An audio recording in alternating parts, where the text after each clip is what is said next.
There we go. Hi, I'm Pam Sandlian Smith, Library Director with Anythink Libraries, and I'm here today with Amos with Corrida in Boulder, and we're going to be talking about all things food and cooking and hospitality. So, Amos, tell us a little bit about yourself. I'm the chef and owner of Corrida Restaurant. It's a Spanish restaurant and steakhouse up in Boulder. It opened about 6 months ago. Before that, I've been a chef in the Denver area for the last 6 years. And then before that, I was in California. We do a mix of steakhouse, like large format steaks to share, and small Spanish-style tapas. So this is the beginning of harvest in Colorado, which is one of my favorite times ever. So tell us a little bit about what you're cooking now. We just put on a dish with some locally grown Jimmy Nardello peppers that we do over our cherry wood grill. Today I'm going to go, after I leave here, we're going to put on a tomato salad. I'm actually getting updates from my sous chef. I think it's going to work out, so we'll be able to put that on tonight. So tell me about your tomato salad. Like, what are you going to put in it? So we're going to do we get heirlooms from a bunch of the local farms. We'll do a vinaigrette with some pickled shallots. Then we have my friend Val down in the Highlands in Denver. She grows me these little fairy tale eggplants, so we're going to fry those and put that on top. And then we're going to use a Spanish blue cheese called Midi Blue, which is kind of like their version. It's a sheep's milk blue cheese, kind of like Roquefort, and kind of showcase the tomatoes. Sounds good. I think we're coming over for dinner tomorrow night. Perfect. Sounds good. So you've got some great cookbooks here. Talk to us about what do you got going? Well, so I picked a couple just that you guys had in the library because I wanted to kind of just kind of see what you guys had. It was a big selection. It's kind of hard to choose. So I picked a few just to kind of point out kind of how chefs use cookbooks more than I think maybe the average person, because I don't necessarily open a recipe and say, oh, I'm going to make that for dinner. I have done that, but that's not usually what we do when we create dishes. And so this one is like just kind of the beginning. We were talking about this a little before we started. It's the Escoffier cookbook. It's one of the first cookbooks. It's very vague. You kind of have to know a lot of technique before you actually read the recipe. There's not a lot of explanation. So would that be a book that actually Julia Child, who's one of my heroes, she would have actually learned from that cookbook? I think so, and I think it's kind of I would say so. Because one of the things I love about her, and is so surprising, and I have her biography here, is she didn't know how to cook at all before she met her husband, and her husband loved good food, and they were living in France, and so she taught herself how to cook, which is what I think is really cool about the library. Is no matter what you want to learn, you can use resources from the library, both people and books, and you can teach yourself how to do anything, and that's kind of what she did. She taught herself how to cook, and she became a master. And then kind of the other end of the spectrum is something like this, the Bar Tartine. It's called Techniques and Recipes. This is something I would use probably more than any other cookbook, as far as like they have a dill vinegar recipe. I saw they have like a rye flour dumpling that maybe would be a component of a dish that we would build upon, which I think is really cool. And then this is like to the gram. Like this is 100 grams of dill seed. A liter of it. So it's really, really exact compared to something like this that is really more vague, and you have to kind of have some prior knowledge. And then this is just a neat Spanish cookbook with that goes along with the Spanish cuisine of Corrida. I looked at this. These recipes actually work. They're really, really fun, and it gives you an idea of what classic Spanish cooking really is, which it is kind of a melting pot. They have like Moorish recipes from northern Africa. They have how cool things like from the Basque region that's like Provence, France, like southern France. So you kind of have like a mixture of a lot of different things where, it's not just like a certain type of cuisine. They draw from a lot of things. So how does cooking nourish your soul? It's something that I find, when you're doing something you enjoy as a job, it's a lot easier to kind of get up in the morning and do it, which I think, you always kind of have, it's always fun to go in, and I really enjoy my job. I enjoy working with the people I work with, and it's a really creative kind of outlet, so it's always fun to have that in your job. So one of the things that I think is that libraries and restaurants have a lot in common. To be successful is hospitality is really important to us, and I'll ask you a question about that. But when it's like, how do you make people feel? And in restaurants and in cooking, you're nourishing people, literally nourishing them. And I think in the library, we're nourishing people, like their ideas, their brains, we're sparking their curiosity, and so there's a lot of compatibility there. It's just a different kind of nourishment. One of the things that's so important to us is hospitality. And in libraries, I think we follow a restaurateur in New York, Danny Meyer, who talks about hospitality is you know that someone's on your side. And so that's how we roll at the library is our staff. We try to make sure that we know people we're on their side, and whatever it is that we can do, we will make those connections to make it happen. So, what do you think about hospitality, and how does that work in your life? I mean, I would say it's as important, if not even more important, than the food at a restaurant. I mean, when you are there for an experience, and the food, as much as I want the food to be perfect and great, which is a huge part of it. If the service and if you're not felt welcome, like you said, if you're not felt like that someone's on your side, if you feel that you're just kind of there just to kind of be there, I think that's a little bit different than feeling welcome, having feeling like you're. I think just feeling welcome, I think is. Yeah, we always try to hire people who are people and be authentic and genuine. And when I have a restaurant experience, I always feel like it's the folks who are authentic and they're willing to take a minute to tell me a story or to give me a little more information about or making a decision about my meal or something that just makes that connection even more important to the restaurant and the food. Sure. So, another big question that I have for you. How did you learn to cook? So I grew up, both my grandmothers and my mother are very good cooks. I grew up eating really good food. I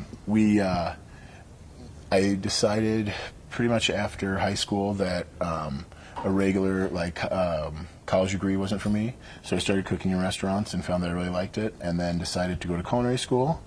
And then I met my wife, and we decided to move out to Northern California, Sonoma County, to kind of get some more experience. Which is one of the most amazing places in the world as far as, I think, culinary and vineyards, like that perfect mix, and amazing weather usually. Yeah, absolutely. And then we decided it was a little too small for my wife that is from Manhattan, and so we decided to go to Denver because we've been here and we came back and we were like, so we you, really like you came back to the middle. Yep, and we really like Denver. We have 2 children, so we and this is where I kind of started taking on a chef role more than a cook or a sous chef or so. So when you're cooking, what music do you love to listen to? It depends. Sometimes if I'm alone, a lot of times I won't turn on music, but if the guys usually like to put on something, it's usually kind of a compromise because not everyone likes the same music. I learned right away that not everyone likes when I play Fish all the time, so I can't do that all the time, but a lot of times. So I'm going to tell you a little bit about some of my favorites. We started talking this morning about what are your favorite things to cook, and one of the things that I love to cook, I love desserts.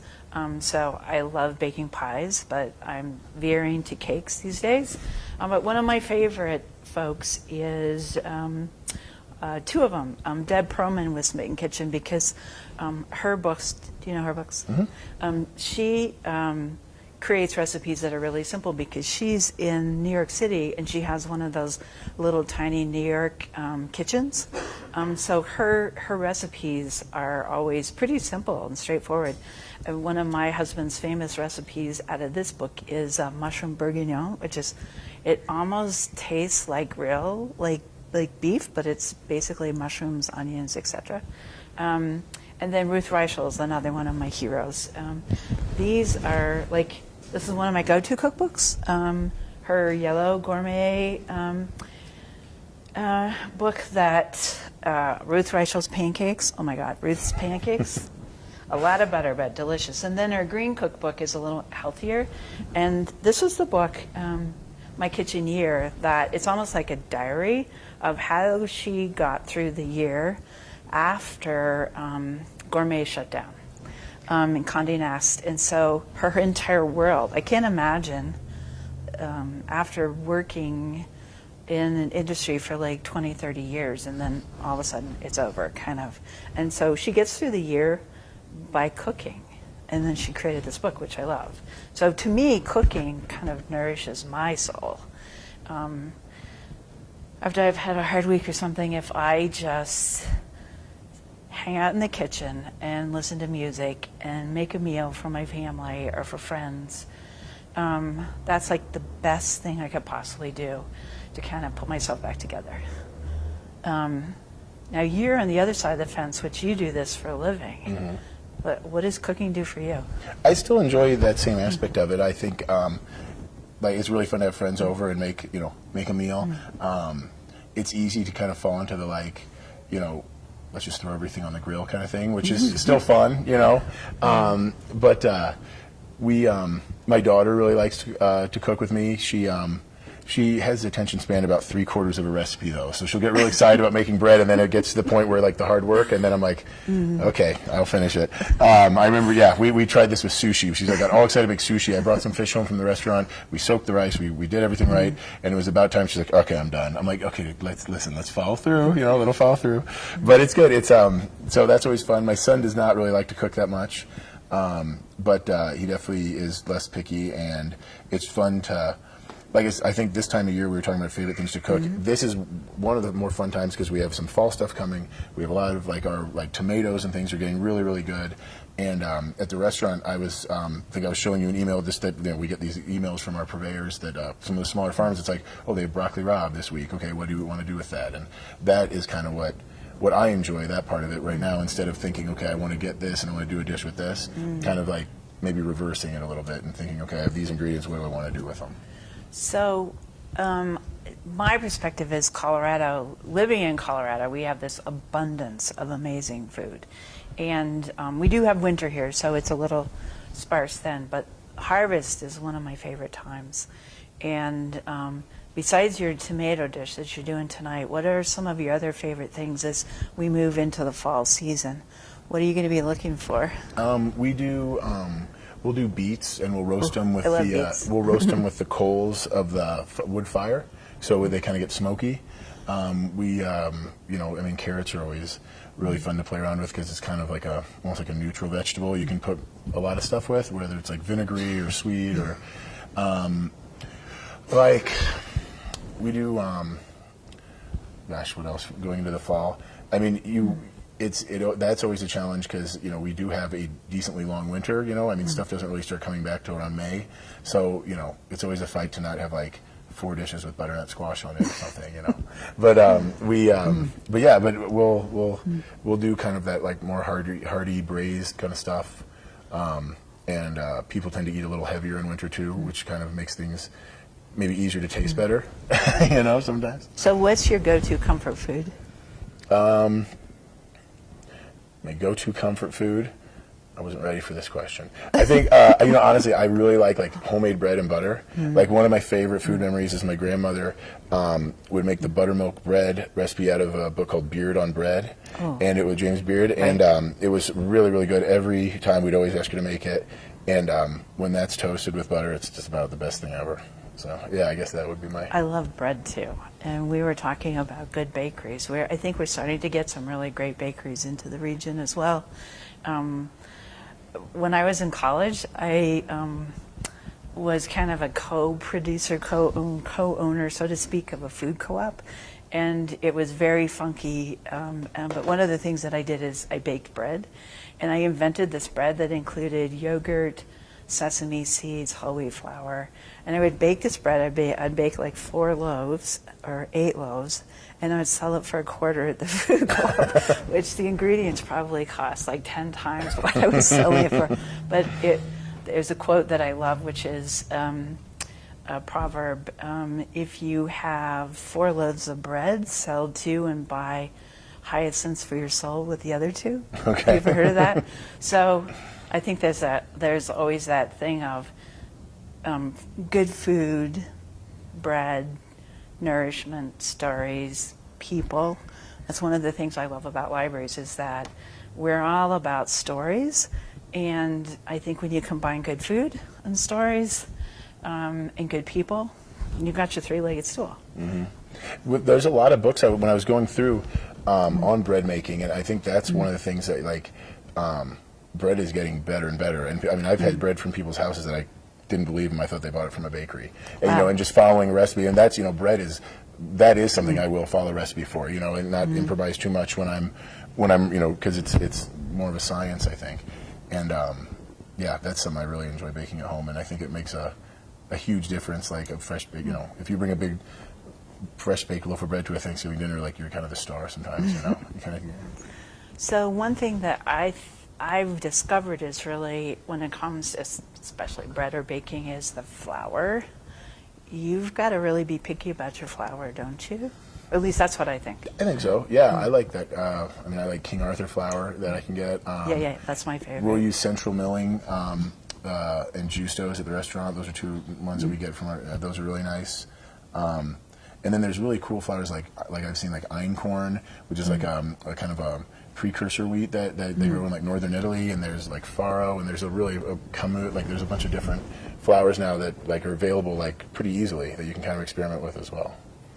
So a question that we were talking about a little earlier is, what are your favorite things that your kids love to eat that you like to cook for them? Like I said, bread, definitely.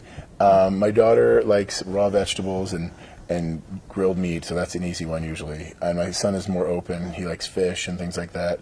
I think one of my favorite things to do is we have, like I have a big garden in the back, and I take zucchini and we slice it real thin with some onions and cheese and bake it for about like an hour and a half, and then kind of let it sit, and it becomes almost like a gratin or like a pie that you can cut pieces out of. That's like one of my favorite things to eat. So what kind of cheese? It depends. Parmesan, you use mozzarella. At the Spanish restaurant, we make something similar with Mahon cheese, which is like a nutty kind of firm cheese from Jamia in Spain, which is really, really cool. But yeah, it's like 3 ingredients and salt and pepper, and you're like, it's so good. That sounds terrific. One of my favorite things to make at this time of the year, as I have all the tomatoes coming in from my garden too, which is like everybody's got those tomatoes lined up on their windowsill, is a tomato tart, which is really pretty easy. You know, you just make a simple tart, and then a tart crust, and then a little mustard and sliced tomatoes, and then a cheese. Yeah, that sounds awesome. Yeah. When you can come over and I'll cook you okay, a perfect. tomato tart, and you can bring your tomato salad. That sounds perfect. We have a question coming in. Oh, great. Okay, what advice do you have for aspiring chefs? I think the main thing is before you go to culinary school, I would work a year in the industry and make sure it's what you want to do, because it isn't maybe as glamorous as you see on TV.